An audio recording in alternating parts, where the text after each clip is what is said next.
A minha missão é ajudar você a se tornar a sua melhor versão. Pensamento literal versus o abstrato, né? Esse aqui é o típico o quê? Tá chovendo canivete. Se a gente falar tá chovendo canivete, a criança vai imaginar os canivetes caindo ali mesmo, né? O foco na informação factual, né? Eventos, objetos atuais, ou a pessoa no texto, a ausência de foco em conceitos, generalização, sempre são confundidos com falta de compreensão de figuras de linguagem. Então, isso aqui é o quê? Essas crianças têm um pensamento totalmente literal, totalmente concreto, dificuldade em questões abstratas. Imagina uma aula de literatura para uma criança autista. Imagina uma aula de filosofia para uma criança autista, tá? Então, é nesse ponto que você tem que pesar e pensar. Será que essa atividade é funcional para esse menino ou menina que tem essas características X, Y, Z, tarará, tarará, tarará? Será? Não sei. Só vocês, profissionais, vão saber verdadeiramente refletir sobre isso e chegar a uma conclusão junto com as famílias e as pessoas envolvidas no tratamento e na intervenção dessa criança. Padrões repetitivos de comportamento. Tem esse desejo pela previsibilidade, que vai resultar em quê?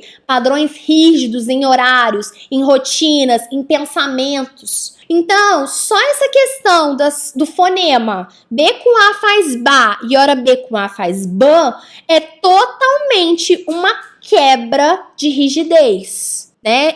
Existe uma rigidez, e aí como que eu vou trabalhar isso? Então, muitas vezes você vai ter que trabalhar essa quebra em outras coisas para depois você ir para essa parte de alfabetização propriamente dita, essa alfabetização direta com foco nos fonemas. Problemas na linguagem e comunicação, né? Essa habilidade de entender a complexidade da linguagem, da comunicação e do vocabulário para poder compreender um texto, totalmente vai afetar a alfabetização, né? O conhecimento prévio. Então, essa habilidade de replicar conhecimentos que eu aprendi em outra aula, em outro contexto e fazer conexões abstratas no texto. Então, essa capacidade que em análise de comportamento a gente chamaria aí de a generalização, né? O que é a teoria da mente? É a habilidade de reconhecer, de interpretar os pensamentos, as perspectivas e as intenções do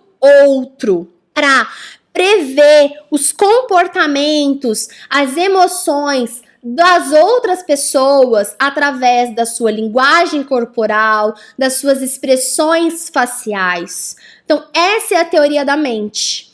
A falta da teoria da mente, a falta dessa capacidade, ela vai influenciar nas habilidades de interpretação, nas habilidades de fazer inferências em textos, nas habilidades de analisar, nas habilidades de ser alfabetizado verdadeiramente. Então, a habilidade de reconhecer e interpretar pensamentos, perspectivas do outro, com base no quê? Na linguagem corporal, na expressão facial. É aquele momento em que o outro não quer ouvir o que eu tô falando. E aí ele tá fazendo uma cara feia, ele tá fazendo uma posição, tá com uma linguagem corporal aí me mostrando isso. Essas são as falhas aí na teoria da mente, né? Que a gente chama da reciprocidade emocional. Ter interesses e ter motivações restritas. Essa intensa preocupação com interesses específicos para uma área, para uma atividade, isso vai impactar na motivação do aluno para ele ler itens que não são dos interesses preferidos dele. Ou ele vai ficar preso numa palavra, numa frase. Então, tudo isso vem por quê? Por causa desses interesses, dessas motivações restritas. Essa falta de atenção compartilhada, de engajamento social.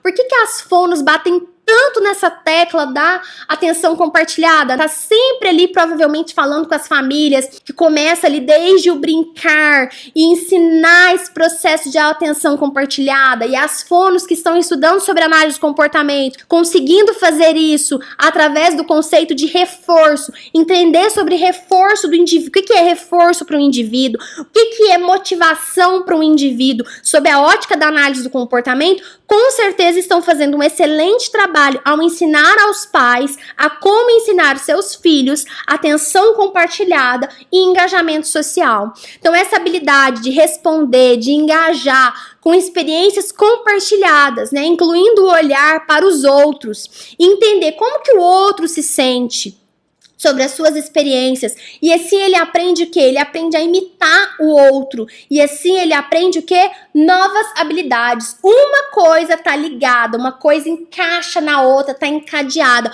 Pensa num fio de telefone, todo esse fio tá ali, ó, tudo ali encadeado, tudo junto. Então, tudo isso são habilidades muito, muito, muito importantes. A pragmática, né? A pragmática, e que é a habilidade de quê? De entender a linguagem, de entender a comunicação em contextos sociais, né? E prever aí características, intenções e comportamentos. Uma coisa ligada, encadeando a outra. Então, se dá defeito aí numa parte, vai dar na outra.